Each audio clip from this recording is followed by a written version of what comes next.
Námsbraut í nýsköpun fór á stað á Landspítala núna í janúar síðastliðinn og ég var svo heppinn að fá að vera einn af þessu fyrstu til að taka þátt og þetta svona miðar að því að reyna svona að finna eitthvað vandamál, búa til einhverja lausn á einhverju vandamáli og við fáum í rauninni 1 ár til þess og Landspítali gefur okkur svona vinnustofur og mjög svona metnaðarfullt prógram til að koma einhverju hugmynd eða einhverju vandamáli og að lausn á 12 mánuðum. Það sem Landspítali gerir líka er að hann gefur okkur tíma sem ég held allavega í tilfelli lækna er mjög mikilvægt af því að við erum öll mikið að gera og það er mjög gott að fá við fáum sko 20% í rauninni svona stöðu við þetta sem gerir alveg gæfumuninn að maður fái með tíma til að sinna þessu, ekki bara auka verkefni. Ég hafði svona verið að pirra mig lengi á ákveðnu vandamáli en ekki samt hugsað að ég geti kannski verið aðilinn til að leysa þetta. Svo þarna í nóvember þá fæ ég eiginlega hugmyndina bara kannski þetta bara í rauninni leysilegt vandamál, ég þarf í rauninni ekki að pirra mig á þessu lengur og á sama tíma var þessari námsbraut auglýst á Workplace.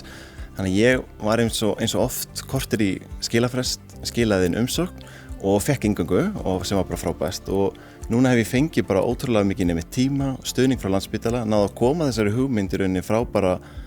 á blaði og í rauninni núna að fara að stofna fyrirtæki í kringum þessa hugmynd og erum einmitt að fara í pilotverkefni á Landspítala núna 1. febrúar næstkomandi. Þetta sett saman af svona mismunandi vinnustofum sem eru kannski 2-3 dagar, eitthvað svoleiðis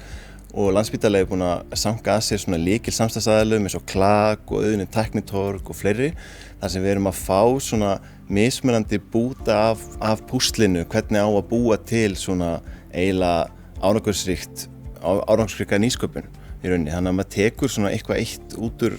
hverri vinnustofu sem hjálpar manni svolítið að byggja hugmyndina og þróa hana áfram.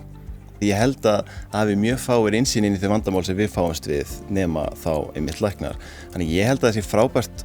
framtak að fá inn meiri nýsköpun einmitt af gólfinu þar sem það eru læknar eða annað heilbrigðisstarfsfólk sem sér vandamálin og getur þá